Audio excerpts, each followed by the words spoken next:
नमस्कार मित्रों, सक्सेस बार चैनल में आप सभी का स्वागत है। जी हाँ, आज हम जो चर्चा करने जा रहे हैं वो समीक्षा अधिकारी प्रिलिमिनरी के एक ऐसे पार्ट पर चर्चा करने जा रहे हैं जिसको हम लोग बहुत हल्के में लेते हैं। हल्के में लेने का मतलब कि हम लोग उसको इज्जत नहीं बख्शते हैं, इस नाते कभी कभार वही इज्जत ले लेता है। उस टॉपिक का नाम है रीजनिंग।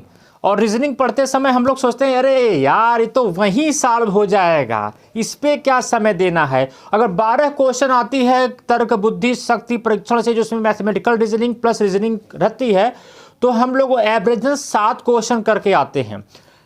लगभग 4 से 5 क्वेश्चन हम लोग उसको गलत कर देते हैं, कन्फ्यूजन में चले जाते हैं या हो नहीं पाता है। तो हम लोग उसमें भी बड़ा प्रसन्न रहते हैं कि हाँ सफिशिएंट हो गया भाई, 10-12 क्वेश्चन में 7 क्वेश्चन सही हो गए, इस right, everything is good. But लेकिन जब रिजल्ट आता है और हम 1 नंबर 2 नंबर से पीछे जाते हैं तो शायद सोचते हैं कि काश रीजनिंग के ही 2 क्वेश्चन सही हो जाते, प्रभु तो मेरा हो जाता प्रिलिमिनरी। जी हाँ, अब मैं कहूंगा कि 60, मैं बार बार कह रहा हूं कि अगर आप मेरे चैनल से जुड़े हैं तो आपको 160 प्रश्न आरओ में सही करने हैं। जी हाँ, 160 प्रश्न।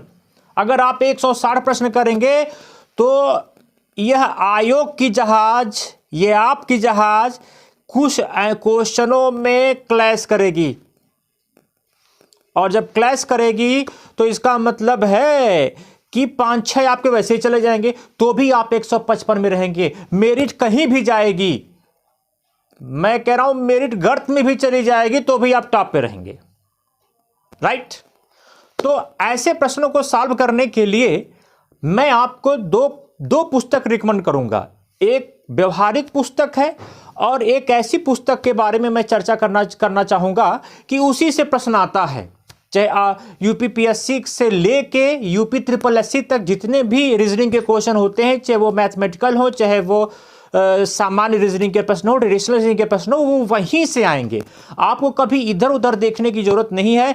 तो पुस्तक का नाम बताने से पहले आपसे सविनय अनुरोध है, प्रार्थना है, विनम्र, कि यदि आप मेरे चैनल पर नए हो तो प्लीज़ इसे सब्सक्राइब करें, लाइक करें और इसे शेयर भी करें।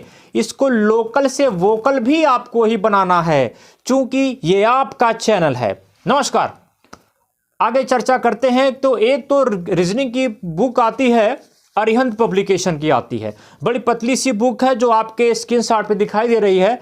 वो देखेंगे आप, उसको ले लीजिएगा। उससे एक मतलब कि आपको चीज़ें समझ में आ जाएंगी, हाँ रीजनिंग हम का ये टॉपिक होता है, ये पढ़ना है। क्योंकि अगर आप यूपी ट्रिपल एससी का भी देंगे तो वहाँ तो रीजनिंग ही रहेगी। तो किसी भी चीज़ को हल्के में नहीं लेते हैं, क्योंकि हमारा लक्ष्य क्या है, 160 प्रश्न का लक्ष्य है। हम 160 को लेकर चलेंगे, उसके हर टॉपिक को लेकर चलेंगे। और मैं आपको बता देना चाहता हूं कि कल से ही मेरा क्लासेस शुरू हो जाएंगे आरओ एक महाअभियान को लेकर। और दूसरी पुस्तक को मैं जो बताने की कोशिश करता हूं वो घटना चक्र की पुस्तक है, रेलवे का रीजनिंग है। आप उसको ले लेंगे और उस रेलवे की रीजनिंग को अगर आप पूरा UPSC, UPPSC, UP triple SC सब खोज डालेंगे, जितने भी अब तक के इतिहास के जीवन में उसने रीजनिंग के क्वेश्चन दिए हैं, वो सारे रेलवे के रिपीटेड प्रश्न ही आते हैं। याद रखिएगा, सभी के सभी रेलवे के रिपीटेड प्रश्न ही आते हैं। इसलिए आगे उसको आप करते रहिए, उसमें आंसर भी दिया है, रीजनिंग को सॉल्व करने का तरीका भी दिया है। तो इससे क्या आपका एक बेहतरीन टॉपिक तैयार होगा। और याद रखिएगा, एक चीज मैं अंदर की बात बताता हूं कि अगर आपका पढ़ने का मन नहीं लग रहा है, जी हां, पढ़ने का मन नहीं लग रहा है, तो आप अगर रीजनिंग सॉल्व करते हैं तो आप देखेंगे कि आपकी एक पढ़ने की उत्सुकता जो है बढ़ती चली जाती है। स्टार्टिंग फेज में तो 2-3 दिन में तो बड़ा बोरिंग लगेगा रीजनिंग, लेकिन रीजनिंग आप सॉल्व करते हैं तो आपका कंसंट्रेशन भी स्ट्रांग होता है। तो खासकर अपना नहीं कुछ तो कंसंट्रेशन स्ट्रांग करने के लिए भी आप इसको पढ़िए।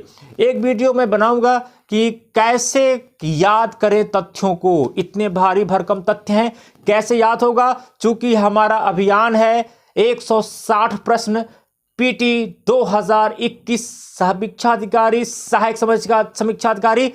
धन्यवाद। वंदे मातरम। भारत माता की जय। नमस्कार।